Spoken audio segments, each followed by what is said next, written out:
Hey guys, I'm super excited. I thought to do a podcast today of a story in the Bible that intrigues me a lot. Now, I love reading stories in the Bible because they offer many secret keys to life. So even as we walk on this journey of life, we can discover purpose and find meaning of it all. We can find light and understanding to what a really fulfilled life looks like. Now, the story I wanted to talk about today is of a man called Hezekiah. He was the king of Judah. I've spoken about this king before, of a time when he was sick. He has fallen ill, and the prophet of God came to him and told him that he wasn't going to recover and to set his house in order. But he was not content with that word from God. So he himself, he turned to the wall and he cried to God. He lifted his soul to God. He pleaded with God from his heart, and God heard his prayer. And God changed his mind and extended his life with 15 more years. Yeah, it was really amazing. And now the story I want to touch on today is the next chapter. Soon after he's recovered, now the son of the king of Babylon sent messengers, with letters and a present for King Hezekiah, after hearing that he had been sick and he was now recovered. And Hezekiah was so glad because of them. So he showed them, the precious things in his house, the silver and the gold, the spices, precious ointment, and all the house of his armor, and all that was found in his treasures. There was nothing in the house, nor in all his dominion, that Hezekiah didn't show them.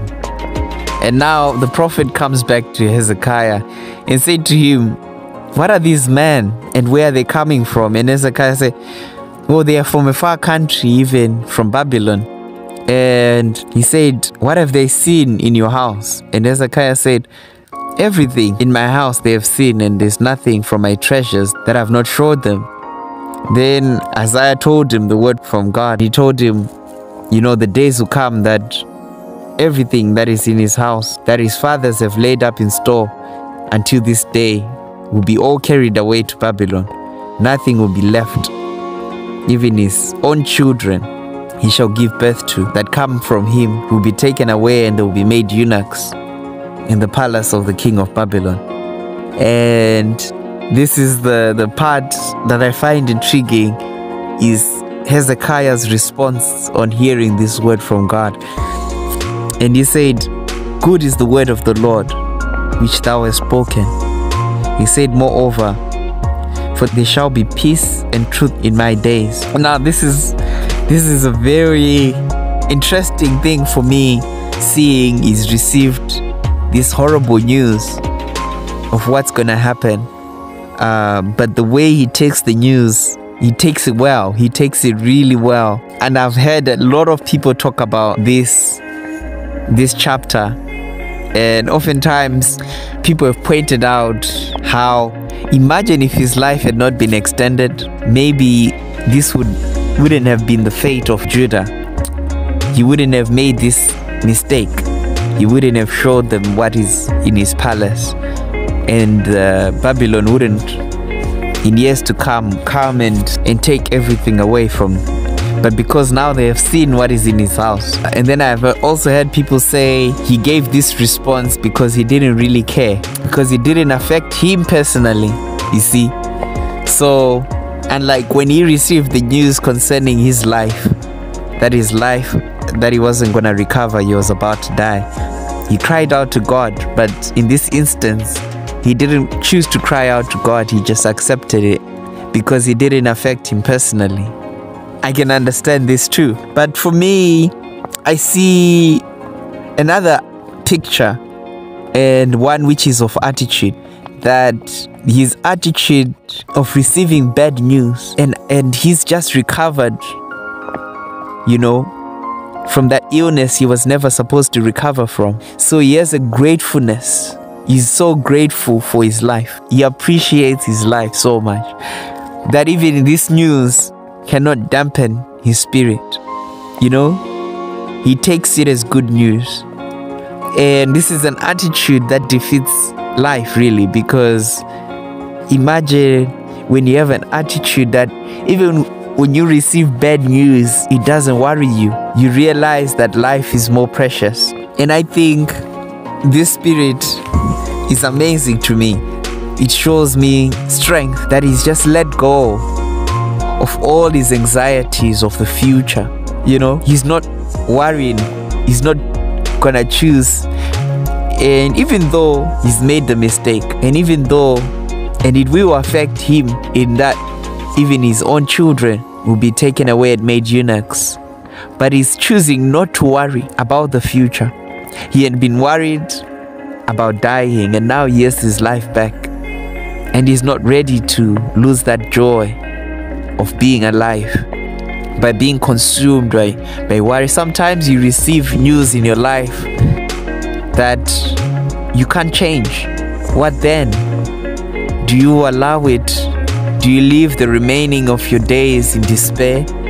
Or do you count the positives? You know, he's like, moreover, there shall be peace and truth in my days. He has a positive outlook. His glass is half full rather than empty. You know, this is really, really intriguing for me. And I believe this attitude defeats life. It really defeats life. He's so determined to live that nothing can rob him of that joy of life. He's not beating himself up over his mistake, even though the judgment has come from God. He takes it all as good news. He's not beating up himself over what he is out of his power and what he can't change. This is an amazing, amazing, amazing story. And the other thing I learned from this story is to be careful of people who seem to celebrate your life. Here, the son of the king of Babylon, you know, imagine a reputable person has given him attention. He seems interested, sends letters and presents to him. And this is all wonderful. And I can understand why he was glad because of it. But there are things in your house, there are treasures, there are secret things of your life to say you should never share with other people. No matter how much you honor, love them, respect them, there's some things in your life that you should always keep secret, because if people see those things, you're now useless.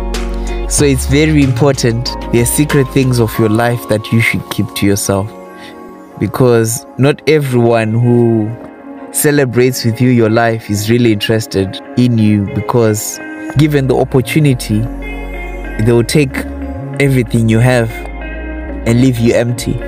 This is also my experience in life, that you can't give your entire self, your entire heart to people.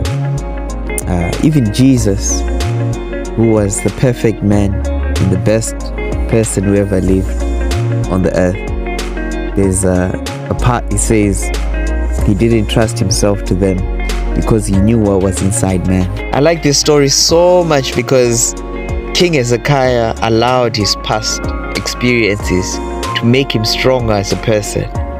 He reevaluated what is really important in life. I believe the whole book of Isaiah speaks about strength and confidence and faith in God. Before Hezekiah was seated as king, his father was Ahaz. And you see Isaiah as well coming to him and speaking God's word and encouraging his faith. And there's a time when the king of Samaria and the king of Syria conspired together to fight against Judah. And Isaiah came with a word from God, saying this design will not come about or be effected. And he started to speak to his strength, telling him that a country is only as strong as its leader. And he needed to be strong. If he doesn't stand in faith, he will not stand at all. He will not be established, and his kingdom will be broken. And God gave him signs to encourage his faith so that he could be strong. I love Isaiah Isaiah is the same book. Isaiah really, it talks about strength. The book of Isaiah really shows you that you can have all the confidence when you put your faith in God. You can receive strength. You can know strength when you first look at God. It says, haven't you known? Haven't you heard? The everlasting God, the Lord, the creator of the ends of the earth, doesn't faint. He isn't weary. His understanding is unsearchable. He gives power to the weak. He increases the strength of him who has no might. Even the youths faint and get weary, and the young men utterly fall. But those who wait for the Lord will renew their strength. They will mount up with wings like eagles. They will run and not be weary. They will walk and not faint. So we can be encouraged when we know that God is sovereign over our lives, that God is in control. We don't need to strive for control. We don't need to live in worry, because God is in charge. God, it says he sits above the circle of the earth. So I hope you're blessed, guys, and I hope you've learned something positive from this message. God bless you.